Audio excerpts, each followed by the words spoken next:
All right, we have some footage of Professor X. Strangely enough, it was on Instagram, but I went to Instagram. It has been removed.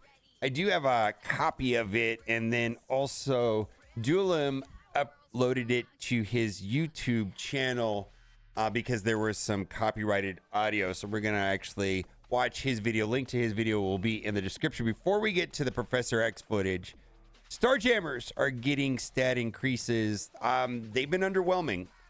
Commanders, we've been keeping an eye out for how STARJAMMERS are performing in Cosmic Crucible while reviewing win rates and where we want Stammers to be. We've decided to give a stat bump to them across the board for their health and damage. Havoc 5 and 8, Howard the Duck 10 and 8, Lalandra 6 and 10, and the thing about that too, Lalandra, Groot, and Rocket, these are free characters, or not free, but veteran players pretty much have Groot and Rocket already. Lalandra will get through normal gameplay over time to 7 red, 7 yellow. Also, Lalandra will be used in the unlock of Professor X, which will be coming here in the next couple of weeks. 6 and 10, and then Rocket and Groot 20 and 10.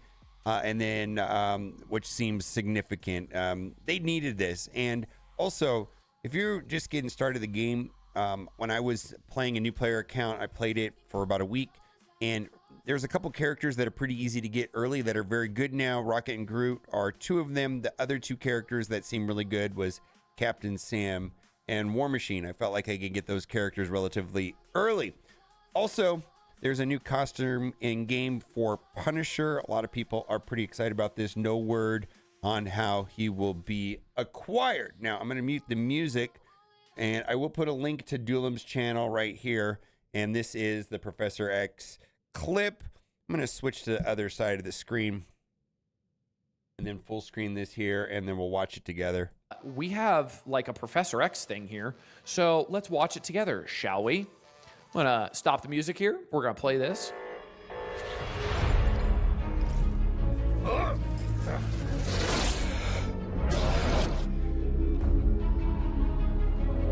Ooh.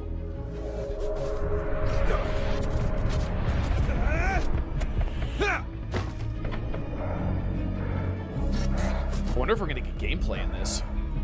That'd be kind of nice. Oh, not the chair! Not the chair!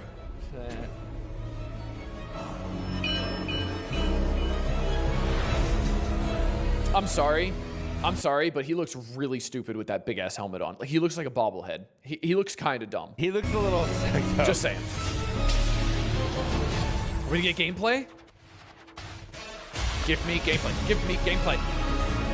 So they mentioned that there would be a dark Professor X boss or something inside of the unlock. So I wonder if that's what that is. Oh, hell yeah! All right, so he had to mute the video there. I guess there was copyrighted audio. So for whatever reason, that part YouTube did not like, and he had to manually edit it out after the fact. All right, well, there we go. So they're pretty interesting. Cool. Okay, so he's back. Love to see that. All right, well, that. So the unedited version of this apparently was on Instagram, but it was pulled down.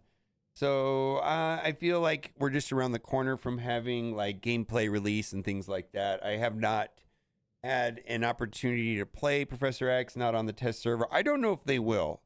I know that some of the mythic characters in the past, they have not made it available in advance. They kind of want it to be a new toy for people that unlock the character early to play with, and that's, you know, part of the process of being one of the first people to unlock the character. So also, let's just keep going. There's a couple of more posts here that are interesting on Reddit. How come my Thanos in-game doesn't always rain fire? Sometimes during arena battle, my Thanos in-game doesn't rain fire when dropping below 50% health, and I can't figure out why. And that's probably due to the super punch on Empowered Apocalypse. Probably taking down by 50 by Empowered Apocalypse Basic, which prevents death, revive any effects that trigger below a certain HP. So in-game Thanos, typically the way that I've had one of the strategies I've used to tackle him is to use Apocalypse, and then when you do the ultimate into the super basic, the empowered basic, bypass that meddlesome passive. So that's one of the main things to do there. Also, this is a reasonable complaint right here. Missing red stars for Shadow King and diamonds for Old Man Logan and Mephisto. Come on, Scopely. They should be all in the Elite Store by now. Mephisto has been out for over a year, and Old Man Logan will be a year next month. Shadow King's red stars should have gone in the store with his team, just like his previous legendary characters, devouring dark diamonds, just giving nothing to spend them on. By the time we make these available, we won't want to waste diamonds on them. And there was a point in time where I was saying, well, maybe we shouldn't get, diamonds on Old Man Logan. Maybe we shouldn't get diamonds because, I was worried that they were going to be too strong. Just like right now, like adding diamonds to Odin would be like, oh no, that's no fun, right? Odin would be so strong. All right, we're ready. Let's do it. Mephisto, Old Man Logan, Shadow King. Yeah, let's go. Bring it. It's time. It's a little bit overdue. And then I thought this was a good post. I just want to read it. Public service announcement to new returning players with a side of salt.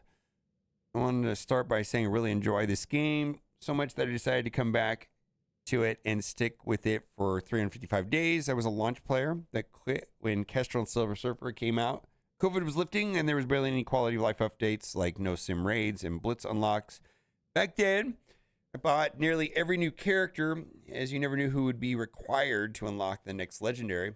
I was in a top 50 raid and war alliance and also blitz religiously to minimize buying too many new character offers. I decided to come back last spring, and I still kept up with some of the content creators from time to time and heard all the great new player rewards. This is true. People coming back to the game or starting new. They've retuned the game to make it more friendly to people coming back or that are starting with brand new accounts, for sure.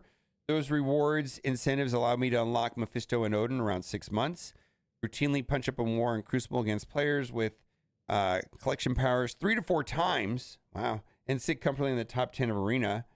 And thank you, Annihilator offers, which is the only money I've spent since coming back. The game has always had its ups and down bugs, and I've come to learn that it'll never be perfect and just accept it without spending money.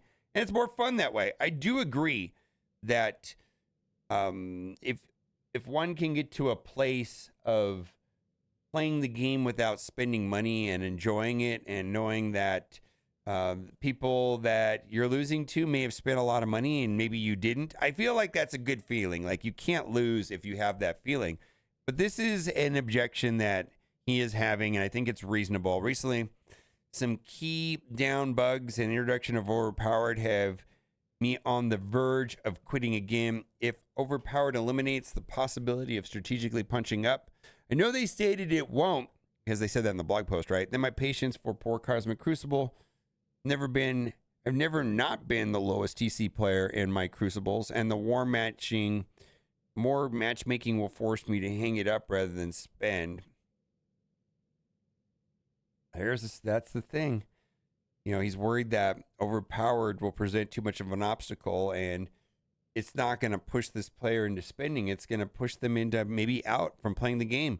I cored to unlock Astral, knowing they'd be needed for Battle World and other teams to secure decent stars on Shadow King, and was then left for 3-4 months so I'll be able to use them due to Battle World's rushed release. Thank you for reworking them and making them slightly more viable in war. But the amount of wars decreased, and now Battle World is once a month event. Wars is back to 3 times a week, but that's besides the point. I get what they're saying. Battle World, yeah, it's once a month. I cored to unlock STARJAMMERS early, given the advertisement knocking out top Crucible teams. Most will argue that's not true. They reworked and still leave something to be desired. Now finding out Crucible has been canceled for a week, likely due to the same matchmaking issue that happened last time with the U32 Rams RAM. And there was the announcement for today. This is actually, again, I didn't bring it up when I was talking about this. This is a second rework of them. I think they did that once before with Skill Military. Skill Military had some problems with the release and balance issues.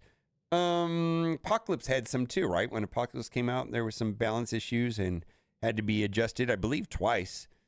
The reemergence of shunning theory crafting and skillful play strategy by forcing cookie cutter teams. Yep. And I believe STARJAMMERS was one of the first examples of that. And then Vigilante looks like it's going to be that way. I hope that the game doesn't go this direction. I really don't. I sense this, even though it has not been said to me directly, but I sense this is a direction they're going in. Nobody I've talked to thought that was a good idea. The one thing that was a problem, perhaps, to some people is that wars were becoming a little bit overwhelming, and Scopely was wanting to make some adjustments to war. And I think that maybe is a good idea to make war better in some way, but I feel like their approach to doing that may not line up with what the community really wants and the real issues that are going on with war. And I believe part of that solution is shunning theory crafting and skillful play strategy by forcing cookie cutter teams. Like this idea that they're bringing in teams that are going to be good in this one lane only and not good in a lot of different places. I mean, this post did mention Astral. I would argue that Astral is actually pretty good in a lot of different places. Even outside Battle World and War, I'm finding I get use out of them in Crucible, Shadow King. I've been currently using in the arena, and then the new Emma has value on her own. So like Astral, I think was I'm not mad at Astral. But when I look at STARJAMMERS, it's like, what does that team do if you want to break apart the team? What does that team do outside of Crucible? And yeah, this might help in Crucible. I mean, it's still a single lane team, right? So strange thing. We'll see after what happens. I mentioned this in several videos. I saw that the Players Council and their notes with their meeting with Scopely, they mentioned this also, that this was something that they did not think was a good idea. So I might be the only people, but I've been seeing these posts here on Reddit. All this to say, people will play your game when you slow your appreciation for your players and put out a good product. I agree. When you punish skillful play, overpowered and cookie cutter teams, and create an environment of buyer's remorse by canceling out game modes that new Apex team is only good in, you lose trust the community players quit. Yeah. I'm kind of annoyed that Crucible was canceled for next week. I like Crucible. But anyways, let me know what you think in the comment section. Bye for now.